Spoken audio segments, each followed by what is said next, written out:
Good evening, everyone, and hello, book friends. This is Christy from Vintage Books in Vancouver, Washington.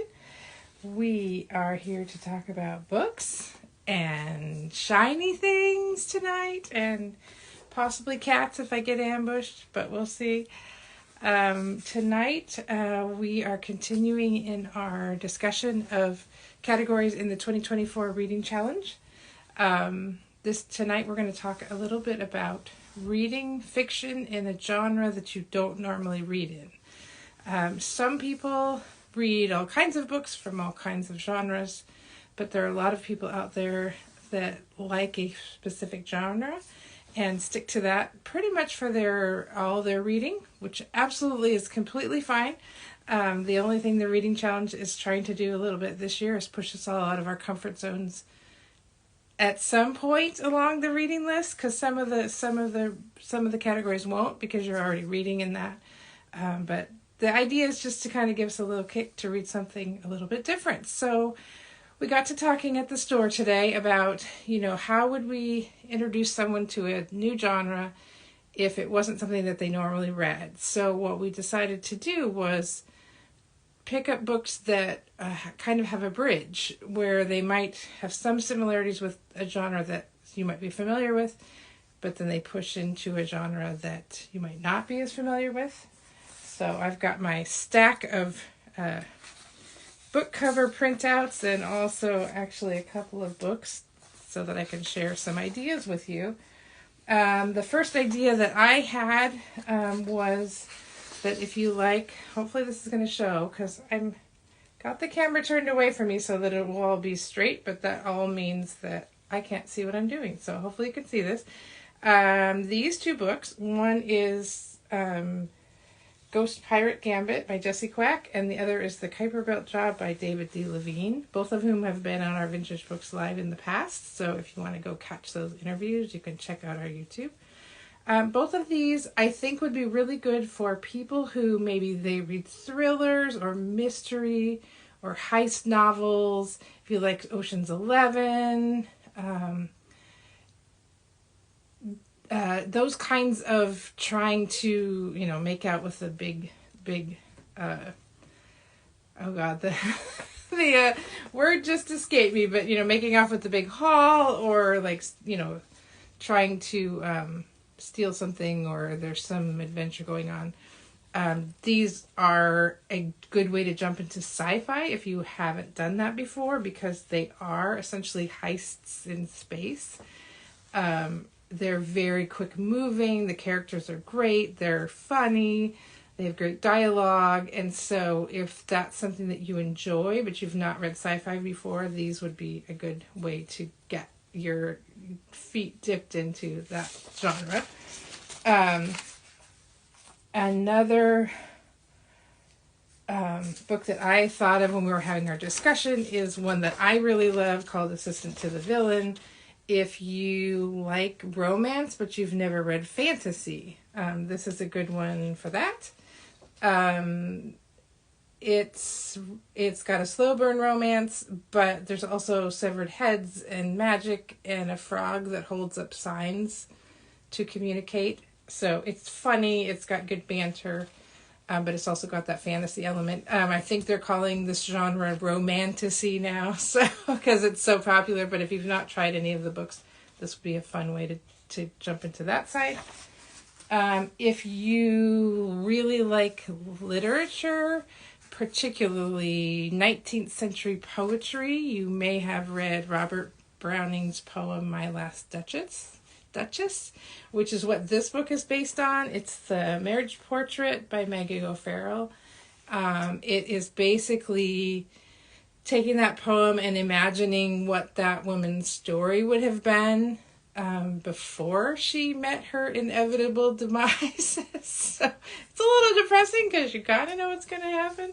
But I just thought that was a super fun way to kind of do a what if that's based on a famous poem, which I thought was pretty cool. So if you like literature, you might enjoy reading something that's inspired by that. Another one category that we thought of was maybe you don't read fiction, maybe you really like to read about history, but you're not much of a fiction reader, this would be a good place to start. Beasts of a Little Land by Juhea Kim. She is a local writer, Portland, and this is a book that's set against the backdrop of the Korean independence movement from like the early 1900s into the mid-century. I'm actually going to read the first line from this book, which I absolutely love. The sky was white and the earth was black, like at the beginning of time before the first sunrise. And that kind of gives you an idea of the whole book. It's just absolutely gorgeously written, but the history is really sound. It introduced me to a time period that I wasn't very familiar with. The characters are really interesting. It follows two primary characters over a span of decades. So anyway, yeah, if you are into history, don't really read fiction, this would be a good place to start. But we'd love to hear your ideas. Like if you have a genre that you love and you're recommending a particular book from that genre to a friend, what books do you recommend? What do you like to read? What books do you recommend to people who maybe that isn't their thing? Like you love mysteries, but your friend doesn't. What do you recommend that they read? We love to have those kind of recommendations because people come in the stores all the time asking for recommendations, and obviously we can't read everything. So we definitely listen to and recommend books that our customers like. So we'd love to hear from you. What do you recommend to a person that isn't in love with that genre already? So something to think about. We'd love to hear your ideas in the comments because like I said, we actually do use those. We have feature books that our customers recommend, and we use that when we're hand selling to people if it's not an area that we're familiar with. So definitely tell us if you really love a book. Highlights from this week. It's new releases. The theme this week is shiny books because we got a whole bunch of books in that just have gorgeous covers. I'm sorry, I keep turning away, but I'm gathering my visual aids. One of the books, and unfortunately my printout covers just don't do these books justice because they're so pretty. I did, if you're watching on Instagram Live, obviously, the post today on New Book Tuesday, each of these books, I have a little video that kind of shows what they look like. So if you go to that post, you'll be able to see why I'm gushing about how pretty they are. This is a book that's about this size, fits in your hand. All the copper that you see on it is foiling on the front cover. It's French wrap, which means it's a paperback, but it's got the flaps like a hardcover does with the dust jacket. So I love that. Who knew? That's my favorite binding. And I'm going to tell you a little bit. I wrote down a little bit. It's an ode to rare book selling. So the main character in the book, and actually the author of the book, is a rare bookseller in England, and just it's kind of stories of the shop and people who come in the shop and what they're looking for and all of that kind of thing. So in addition to just being really pretty, it also seems like a really interesting premise to read about. Another book that came in today that's this photo absolutely does not do justice is Children of Blood and Bone. This is a book that came out in the late 2010s.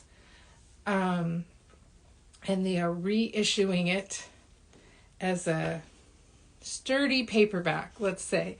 So a paperback with a nice thick cover, and you can see along the edges. And again, there's video in the new book post today. But they did this gorgeous sprayed edges with these geometric patterns, and it's so beautiful. So if this is a book that you've been wanting to read, it got a lot of buzz a few years ago,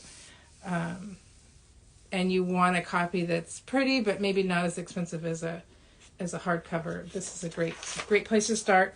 This is the first in the series that's out today, and I didn't look this up, but my assumption is that they're going to release the others in the series in the same style, so be looking for that. The last one I have to show you, I got special permission to bring it home with me because I said I cannot do this book justice if I don't have an actual copy. So this is a brand new fantasy book based on Norse mythology. The main character is a shield maiden. Magic is involved. It's by Danielle Jensen, A Fate Inked in Blood.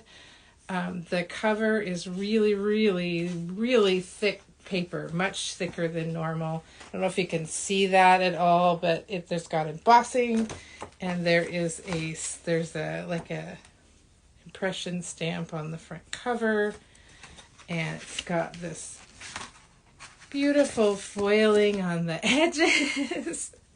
I don't know how well the color's coming through, but it's kind of an aquamarine color. It's got some really cool line drawing illustrations on head of each chapter. So, in addition to looking like a really interesting Norse mythology based fantasy series, it's just really beautiful. So, be sure to check that one out when you're in the store. And then I usually end by talking about a book that we just can't stop talking about. And honestly, I would just go back to this one. I read this book as an arc, probably one of the first few arcs I ever read when I was started working at the store, because it came out in December of 2021, and that was only a few months after I started working. So it is still one of my favorite historical literary novels that's come out since I started working at the store. It is just a really, really beautifully written book. And like I said, about the Korean independence movement. So it was a time in history that I wasn't familiar with. So that was also really fascinating. So be sure to check that out. Be sure to tell us what books you recommend in your favorite genre to people who haven't read that genre. And I'd be curious to know what you think about all these books coming out that have these fancy, sprayed edges and all this fun stuff. We're seeing quite a lot more of that coming through the catalog, so you'll see more in the store. It's hard not to just grab them all up, regardless of the story, because they're just so pretty. But we try to also grab ones that we think people will actually want to read. But I'd love to know what you think about that. Does that make you more excited? Do you not care? Love to know what you think. The other thing I want to close with before I let you all go is be sure to catch us at 7:00 tonight via YouTube. We're going to be talking to Elizabeth Teets, who is a humorist, essayist from Portland. She was the editor of the book Isn't She Great?, which is a collection of essays about women in comedic film. So it's going to be an interesting topic, something maybe we haven't tackled before. So be sure to join us for that, and we will see you in a few minutes. Have a good night.